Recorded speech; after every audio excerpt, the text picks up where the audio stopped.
Good day, everyone. I am Alea Joy S. Sanguino, a BSOA Level 2 student, and today I am discussing about global demography, mobility, and sustainability.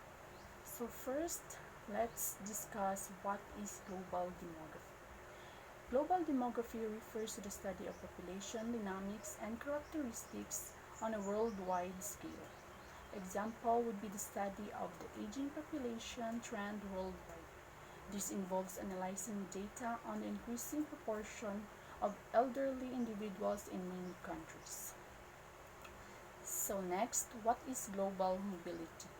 Global mobility refers to the ability of individuals or groups to move from one place to another, either temporarily or permanently. Example is commuting to work. And lastly, what is global sustainability? Global sustainability refers to meeting the needs of the present without compromising the ability of future generations to meet their own needs. Example of this is the implementation of renewable energy sources like solar and wind power. The interconnectedness of global demography, mobility, and sustainability. The intricate tapestry of our world is woven from the threads of global demography, mobility, and sustainability. These seemingly disparate forces are in fact deeply intertwined, shaping the present and molding the future of humanity. As population surge and shift propelled by complex economic and environmental forces, United Nations 2015, the way we move, consume, and interact with our planet becomes ever more crucial. Example of this is the phenomenon of rural to urban migration and its implication for transportation and environmental sustainability, and also due to climate change induced displacement. The church mission and its relevance to these themes. Within this intricate web, the church stands with a unique mission to proclaim to the world the everlasting gospel of Jesus Christ and to prepare people for his soon return. This mission, while rooted in faith, carries profound implications for understanding and addressing the interconnected challenges of our times. The Church emphasized on holistic well-being, environmental stewardship, and social injustice, aligned with complex interplay of demography, mobility, and the future of our planet. Global demography, facts and figures, global population growth trends, rapid rise and slowing rate. The world's population crossed 8 billion in November 2022, having doubled since 1950. United Nations Population Division 2023, while growth is slowing, projections suggest it will reach 9 billion by 2040. Example, the evidence of in countries that have undergone rapid industrialization and urbanization, such as China. China experienced a period of rapid population growth driven by improvement in healthcare and agriculture. Second, an uneven distribution. Growth is concentrated in sub-Saharan Africa, with some regions experiencing a decline in fertility rates. United Nations Population and Division 2023. This leads to significant regional disparities in population size and age structure. Example of this can be observed in the distribution of wealth and resources across the globe. This uneven distribution of wealth and resources can contribute to global inequalities, disparities in living standards, and challenges in achieving sustainable development goals. There are 7 clear facts about uneven population growth in the Philippines. First, Mindanao leads the way. The Autonomous Region in Muslim Mindanao, or ARMM, has the highest total fertility rate, or TFR, in the Philippines at 6.1 children per woman compared to the national average of 2.4. Example, Mindanao has been recognized for its potential in agricultural production due to its fertile lands and favorable climate.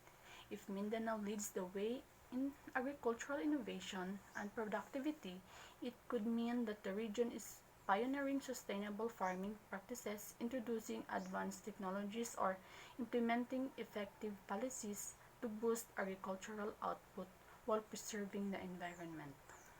Second, poverty plays a role. Poorer provinces like Maguindanao and Danao del Sur in ARMM have higher TFRs than wealthier provinces like Cavite and Metro Manila. Limited access to education and family planning resources in these areas is a key factor.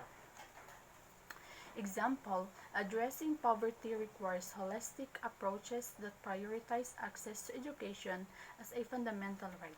By investing in education, providing financial assistance to disadvantaged families, and implementing policies to ensure equitable access to quality schooling, societies and break the cycle of poverty, and empower individuals to build better futures for themselves and their communities.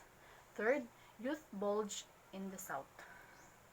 The Philippines has a young population overall, but the youth bulge is particularly pronounced in poorer regions. In ARMM, over 40% of the population is under 15 years old compared to 28 nationally, or PSA 2020. Example of youth bulge in the Global South can be observed in many countries across sub-Saharan in Africa, where a significant portion of the population consists of young people. Next, rural-urban divide. Population growth is lower in urban areas like Metro Manila compared to rural provinces. This is partly due to better access to family planning services and higher educational attainment in cities. Addressing the rural-urban healthcare divide requires investments in healthcare, infrastructure, workforce development, and community health programs tailored to the unique needs and challenges of rural communities. By bridging this gap, countries can work towards achieving equitable access to healthcare for all citizens, regardless of their geographical migration. Fifth, migration matters. Internal migration from rural areas to urban centers seeking better opportunities also contributes to uneven population growth. This can put pressure on resources and infrastructure in cities while depleting rural communities of the workforce. Example of migration matters is rural to urban migration within a country. In many developing countries, individuals and families migrate from rural areas to urban centers in search of better economic opportunities, education, healthcare, and quality of life. 6. Demographic dividend potential. While a young youth population presents challenges, it also offers a potential demographic dividend. If properly harnessed, investing education and skills development can lead to economic growth in the future. Example of this is Prospera. To realize the demographic dividend potential, Prospera must invest in education and skills development to ensure that its growing workforce is equipped with the necessary knowledge and abilities to contribute effectively to the country. And lastly, policy and planning crucial. While addressing uneven population growth requires effective government policies and programs, this should focus on improving access to family planning, services, education, and economic opportunities in poorer regions. Example of this can be seen in disaster preparedness and response. Imagine a coastal city called Seville that is prone to hurricanes. In Seville, policymakers and urban planners recognize the importance of preparing for potential disasters to minimize the impact of residents and infrastructure. By implementing proactive policies and integrating disaster preparedness in urban planning efforts, Seville can enhance its resilience to hurricanes and minimize the impact of these disasters on the city and its residents. Age distribution and population pyramids. Aging population. The global median age is rising with more people living longer. Statista 2023.